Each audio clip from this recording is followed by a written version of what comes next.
Bingo! FGS. OP! Yo, salut mes humains, c'est OP, j'espère que vous allez bien et bienvenue sur ma chaîne YouTube. On se retrouve pour l'avant-match, c'est samedi déjà, bon week-end à toutes et à tous. Week-end prolongé les gars, il y a la fête du travail, le 1er mai, tu connais. Bref, c'est la 33e journée de Ligue 1. Le Paris Saint-Germain, les Rouges et Bleus contre le FC Lorient, les Merlus. Les Merlus qui en ce moment ont du mal à nager correctement dans le courant, j'ai envie de te dire. Bref, on s'abonne à la chaîne si ce n'est toujours pas fait. La petite clochette à côté, on clique dessus pour les notifications, le référencement et on est carré. Donc comme je viens de te le dire, 33e journée de Ligue 1, Paris Saint-Germain, FC Lorient, coup d'envoi à 17h05, horaire farfelu au Parc des Princes et c'est retransmis sur Canal+ Sport 360. 360 frère. Au classement général de la Ligue 1. Le Paris Saint-Germain est toujours premier, c'est normal. On se dirige vers ce 11e titre de champion de France. Ça fait plaisir. Premier avec 75 points. Eh les gars, Paris Saint-Germain, club de la capitale, 75 points. Parfait. Perfecto. Le FC Lorient, les gars, bon, ils sont à la 11e place avec 45 points. Je pense que ça va bouger aussi parce qu'il y a des matchs aujourd'hui. Bref, sur les 3 derniers matchs, chacune de leur côté, ces deux équipes en Ligue 1. Sans grande surprise, le PSG, c'est 3 victoires d'affilée. Pour le FC Lorient, les Merlus, c'est un nul et 2 défaites. Sur les 10 dernières confrontations, les 10 derniers face-à-face, toute compétition confondue, les gars. Toute compétition confondue. C'est 8 victoires parisiennes, un nul et une défaite. Cette fameuse défaite en 2021, 3-2 chez eux.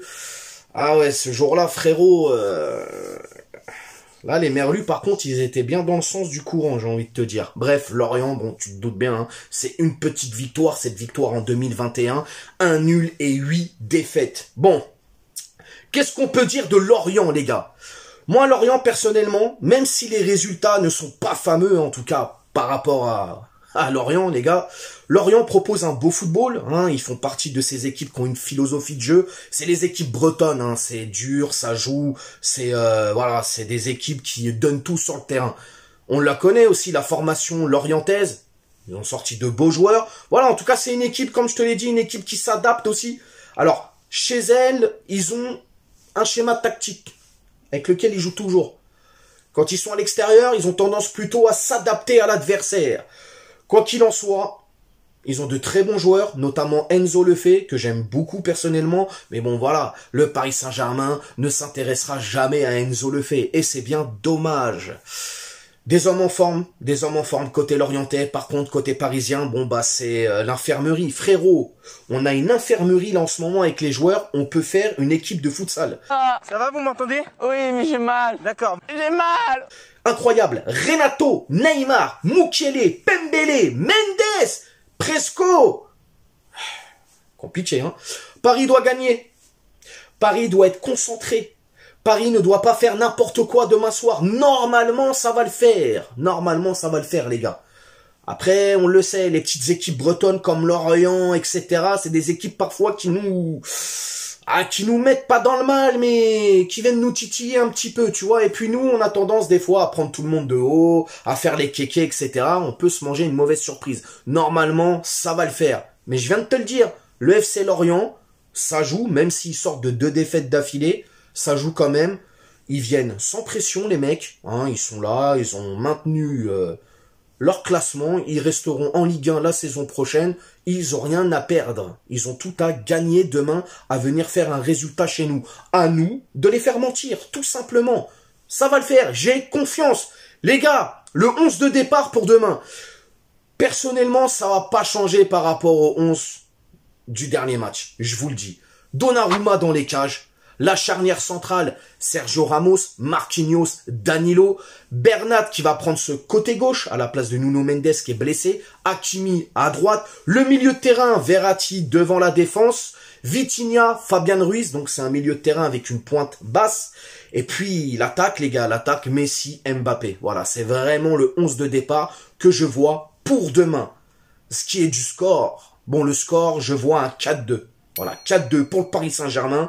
allez, disons un doublé de Messi. Je vois Messi en grande forme demain après-midi. Tu vois, on a tellement l'habitude de jouer le soir. Ils nous mettent des matchs à 17h, frérot. C'est incroyable quand même. Hein. C'est quoi ces horaires? 17h05. Bref, doublé de Messi, un but de Mbappé et... allez, un but d'Achraf. Hakimi, je le vois mettre son petit but. Donc voilà les gars, demain, concentration, abnégation. Faut les show-out. Faut les trucider. Faut gagner. Avec la manière. Tout simplement. Les gars, dites-moi votre score dans les commentaires, bien évidemment. Dites-moi comment vous voyez ce match, comment vous l'appréhendez. Est-ce que vous voyez un Paris Saint-Germain qui va être dans le relâchement ou qui va justement aller chercher, en tout cas se mettre à l'abri. Quand je dis à l'abri, je me comprends. Hein, devenir champion le plus vite possible. Voilà, c'est surtout ça qu'il faut qu'on fasse. Vous me dites tout en commentaire. N'hésitez pas à vous abonner, partagez, likez. Merci encore à toutes et à tous d'être aussi nombreuses et nombreux à me suivre. Ça fait énormément plaisir et ça me donne de la force de ouf. Bref, on s'attrape demain, bien évidemment, pour le débrief. Ciao! On t'a fait une Nougano, c'est que tu t'es pris une banane. Patoche à la néné, nettoyeur de lucarne, nique sa mère, les foutiques, c'est Lutèce que j'incarne. Paris Capital et la...